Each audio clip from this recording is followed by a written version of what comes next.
এই হলাম আমরা সবাই। আর এই যে ওনাকে দেখতে পাচ্ছেন, উনি হলো এখানকার মেন মানে মালিক আর কি। তো এই যে আমরা বেরোনোর জন্য তৈরি হয়ে গেছি, দেখাচ্ছি আপনাদেরকে। এটা খুব সুন্দর, এই যে অদ্বৈত অঙ্গন, এই যে ভীষণ সুন্দর। দাঁড়াও, এই যে মন্দিরটা খোলা হয়ে গেছে, মন্দিরটা আপনাদেরকে দেখাচ্ছি। এই দেখুন, এই দেখুন মন্দির।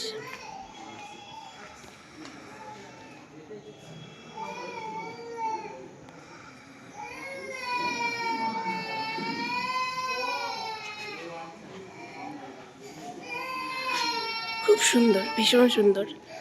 জানু কান্না করছে আমার জন্য, তাই বেশি কিছু আর দেখাতে পারছি না। আসো আসো আসো আসো, মা ওকে ছাড়ো ছাড়ো ছাড়ো।